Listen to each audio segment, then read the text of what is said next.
Okay, good evening, Dog fans. It's January 23rd, 2026. We are talking tonight about Dogs basketball, particularly the game that we just had at Missouri and the one that we have tomorrow coming up in Austin, Texas against the Texas Longhorns. So, just a brief recap of what happened at Missouri. Road game. We were underdogs, I think, by about two.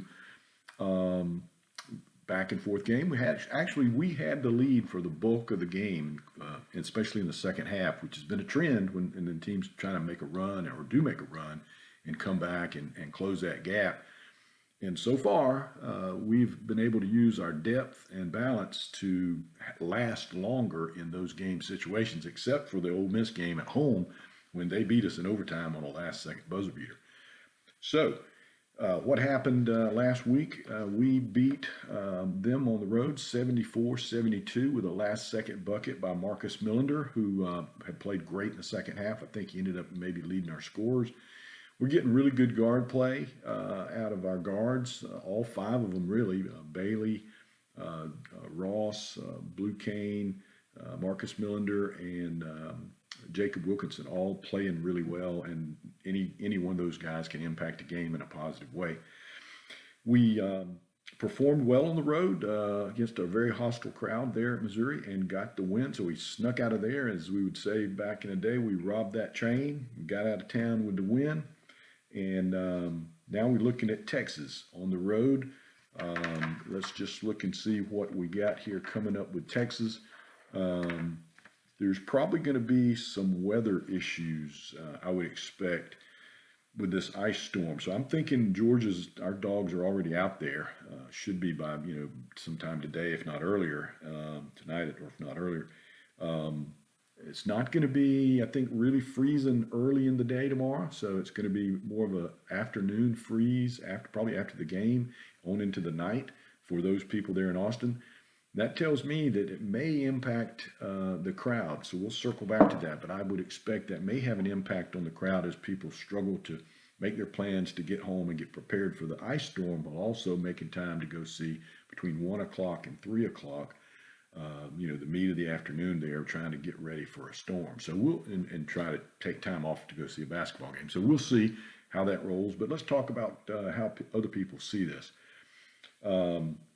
First of all, let's back up and talk about that depth. Well, I'll circle back to the depth and that ending of the game and how that's going to shake out and give you my prediction for tomorrow's game. So what just we saw happen with the outlook for the game is early in this first odds came out. I think Dogs were 1.5 point underdogs in this game at Texas. As the visiting team, that's to be expected.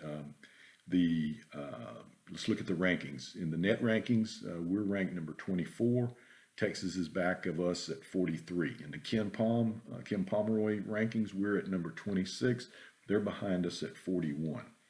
Though that, home field advantage can equalize that by a lot. So that's probably why we're slight underdogs, or open to slight underdogs.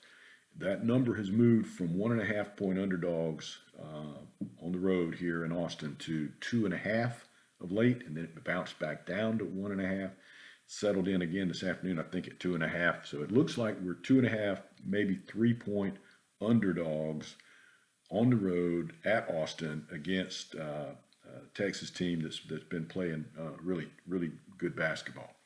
Now, they lost against Kentucky at Kentucky. So Kentucky's awfully difficult to beat at home. So they played well, but they just down the stretch were not able to hold on against Kentucky.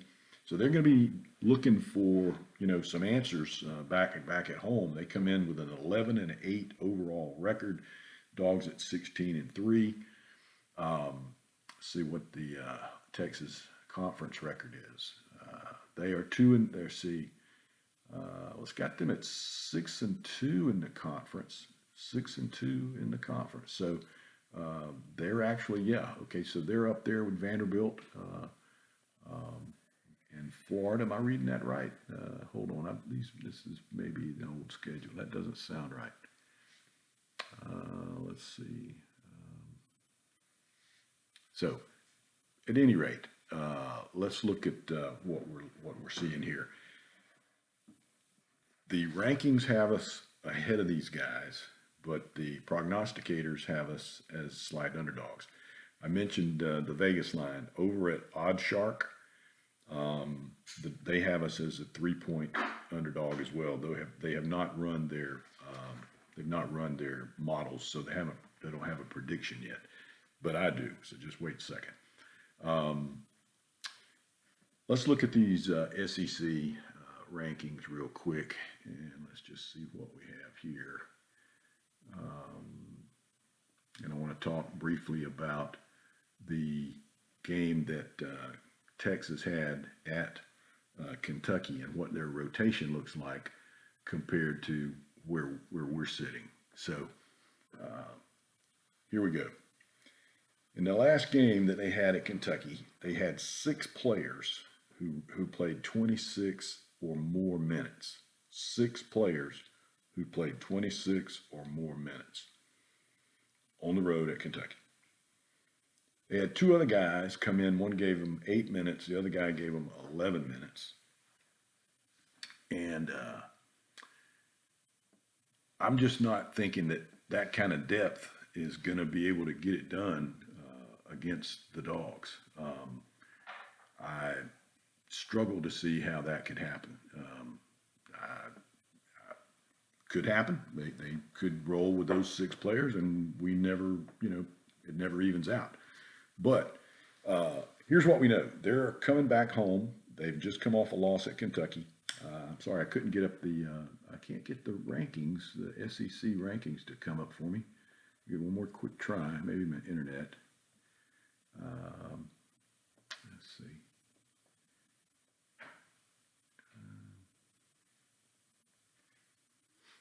There it is. There we go. Let's see if this will give it to me. All right, yeah, here we go. So Texas A&M is 5-1. Florida's 5-1. We're 4-2. I think Texas is on the bottom end of this, if I recall, and they're going to be really needing a win, especially at home. Let's see what we see here. So yeah, Texas is 2-4 in the SEC, and so they really need to get these home SEC wins to stay in the battle.